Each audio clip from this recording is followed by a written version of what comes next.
అందరికీ నమస్తే. Welcome to my kitchen, Tiana's kitchen Telugu. ఈరోజు రెసిపీ చికెన్ కర్రీ తయారు చేసే విధానం అండి. చికెన్ కర్రీలో చాలా ఐటమ్స్ ఉన్నాయి. ఈరోజు నేను చేసే విధానం ఒక్కసారి ట్రై చేయండి, చాలా టేస్ట్గా ఉంటుంది. ఇదేంటంటే మనకి మధ్యలో ఉల్లిపాయలు కానీ టమాటా పీసెస్ కానీ ఇష్టం లేని వాళ్ళకి ఈ విధంగా తప్పకుండా ట్రై చేసి పెట్టండి.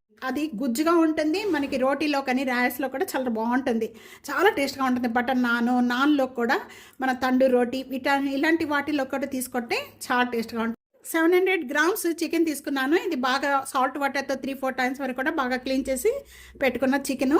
ఒక 4 మీడియం సైజు ఉల్లిపాయలండి. ఈ విధంగా మిక్సీ జార్లో వేసేసుకొని ఈ విధంగా మెత్తగా చేసి పెట్టేసుకోవాలి. అలాగే ఒక్క టమాటా చాలు దీని. అదే కానీ మీడియం సైజు ఇంత చిన్న టమాటా అయితే కనుక 2 తీసుకోండి, కరెక్ట్గా సరిపోతుంది. ఒక 6 లేక 7 జీడిపప్పులు, ఒక ½ టేబుల్ స్పూను సాజీరా కనుక లేకపోతే కనుక ½ టేబుల్ స్పూన్ జీరా కూడా తీసుకోవచ్చు ప్లేస్లో.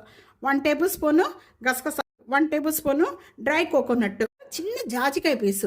ఈ జాజికాయ ఇట్టం వల్ల చాలా టేస్ట్ ఉంటుంది చికెన్ కర్రీ.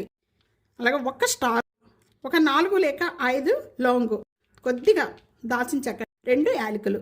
ఇవన్నీ కూడా మిక్సీ జార్లో వేసేసి తీసుకోండి. కొద్దిగా వాటర్ యాడ్ చేసేస్తే మనకి పేస్ట్ అయిపోతుంది. మన పేస్ట్ అంతా కూడా ఈ విధంగా చేసుకుంటే చాలు.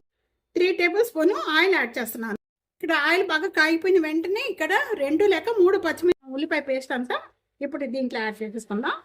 ఇంట్లో పచ్చి స్మెల్ పోయేంత వరకు కూడా వేయించేసి 2 టేబుల్ స్పూన్ సాల్ట్ యాడ్ చేశానండి. ఇక కలర్ చేంజ్ అయిపోయిన వెంటనే కూడా దీంట్లో 1 tablespoon ginger garlic paste add చేస్తున్నాను. ఉల్లిపాయ ఈ విధంగా వేయిపోయిన వెంటనే కూడా ముందుగా మనం టమాటా పీస్ చేసి పెట్టుకున్నాము. టమాటా ప్యూరీ కూడా దీంట్లో వేసేస్తున్నాను. మసాలా పేస్ట్ కూడా దీంట్లో వేసేసుకోవాలి. ఒక ½ గ్లాస్ వాటర్ యాడ్ చేసిన వెంటనే కూడా ఈ మసాలా అంతా కూడా దీంట్లో వేసేసుకున్నాం. 1 టేబుల్ స్పూన్ ఇక్కడ ధనియా పౌడర్ యాడ్ చేస్తాం. ఒక ½ టేబుల్ స్పూన్ రోస్ట్ చేసిన జీరా powder, 2 table spoon red chilli powder, 1/4 table spoon పసుపు. ఈ మసాలాలన్నీ యాడ్ చేసిన వెంటనే కూడా ఇవన్నీ ఒకసారి బాగా కలుపుకుందాము. కూడా ఇవన్నీ కూడా ఆయిల్ సపరేట్ అయ్యేంత వరకు కూడా మీడియం ఫ్లేమ్లో పెట్టేసేసుకొని మూత పెట్టేసుకొని మగ్గించేసుకోవాలి. మధ్య మధ్యలో మూత ఓపెన్ చేసుకొని ఈ విధంగా కలుపుకుంటూ ఉందామండి. అందుకని కొద్దిగా ఇలా కలుపుకుంటూ ఉంటే మంచిగా ఫ్రై అవుతుంది మసాలా అంతా కూడా. ఈ మసాలా పేస్ట్ అంతా కూడా ఎంత బాగా వేగితే అంత బాగుంటుందండి ఈ చికెన్ కర్రీ. ఇప్పుడు మూత ఓపెన్ చేద్దాం.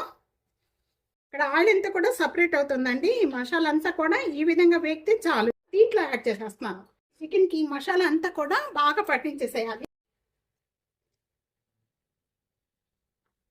స్మాల్ కప్పుతో నేను పెరుగు యాడ్ చేస్తున్నాను. ఇది పుల్లిన పెరుగు కాదండి, ఫ్రెష్గా ఉండే పెరుగు అంతా కూడా బాగా కలిపేసుకోవాలి. వచ్చే వాటర్తోని మొత్తం మగ్గిపోతుందండి. తర్వాత వాటర్ చూసి వేసుకుందాం. ఇప్పుడు ఒక 6 మినిట్స్ అయిపోయిన వెంటనే ఇప్పుడు ఓపెన్ చేశాను. చూస్తున్నారు కదా, చికెన్లో వచ్చే వాటర్తోనే ఈ విధంగా మగ్గుతూ ఉంది. ఈ విధంగా మగ్గిపోయిన వెంటనే కూడా ఇప్పుడు మనం కొద్దిగా గ్రేవీగా కావాలి అనుకుంటే కనుక వాటర్ పోసుకోండి, లేకపోతే అక్కర్లేదు. నేను ఇక్కడ గ్రేవీగా కావాలండి, చపాతీలోకి వాటిలోకి బాగుంటుంది. అందుకే ఒక ½ గ్లాస్ వాటర్ యాడ్ చేస్తాను. ఒక ½ గ్లాస్ వాటర్ యాడ్ చేసేసి ఇంకా మళ్ళీ కొద్దిగా ఉడికించేస్తున్నాను. వరకు కూడా ఒక 5 మినిట్స్ హై ఫ్లేమ్లో పెట్టేసేసుకొని మగ్గించేసుకోవాలి. మూత పెట్టేస్తున్నానండి. మూత పెట్టడం వల్ల తొందరగా మగ్గిపోతుంది. ఈ విధంగా చిక్కుపడిపోతే చాలు. మనకి అన్నిట్లో కూడా బాగుంటుంది. గరం మసాలా పౌడర్ అండి ఒక ½ టేబుల్ స్పూన్ యాడ్ చేసేస్తున్నాను. కొత్తిమీర నేను ఒక గుప్పుడు యాడ్ చేసేస్తున్నాను. నేను స్టవ్ ఆన్ చేసేస్తున్నాను. ఇంత రెడీ అయిపోయింది. సర్వింగ్ ప్లేట్లో తీసేసుకుందాము. ఈ విధంగా గ్రేవీ ఉంటే చాలా బాగుంటుందండి. కాజును కూడా చూస్తున్నారు కదా, మనం కాజును కూడా బాగా మెత్తగా ఉడిపోయింది. కలర్ చూసారా ఎంత బాగుందో, అంత టేస్ట్ ఉంటుందండి. కలర్ చూస్తేనే చెప్పేవచ్చు.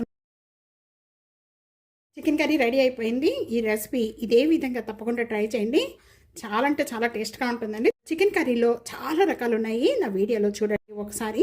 మనకి ఆనియన్స్ కానీ టమాటా కానీ మధ్య మధ్యలో తగులుతూ ఉంటే చాలా మందికి ఇష్టపడరు. మనకు అలా ఇష్టం లేని వారికి ఈ విధంగా ఒక్కసారి తప్పకుండా ట్రై చేసి ఎలా ఉందనేది కామెంట్స్లో తెలియజేయండి. వీడియో నచ్చితే కనుక ఫ్యామిలీకి ఫ్రెండ్స్కి video share and like comment subscribe చేసుకోవడం అస్సలు మర్చిపోద్దు. Thank you for watching. Next వీడియోలో మళ్ళీ మంచి వంటకాలు తగలద్దాం. అంతవరకు సెలవు, బాయ్.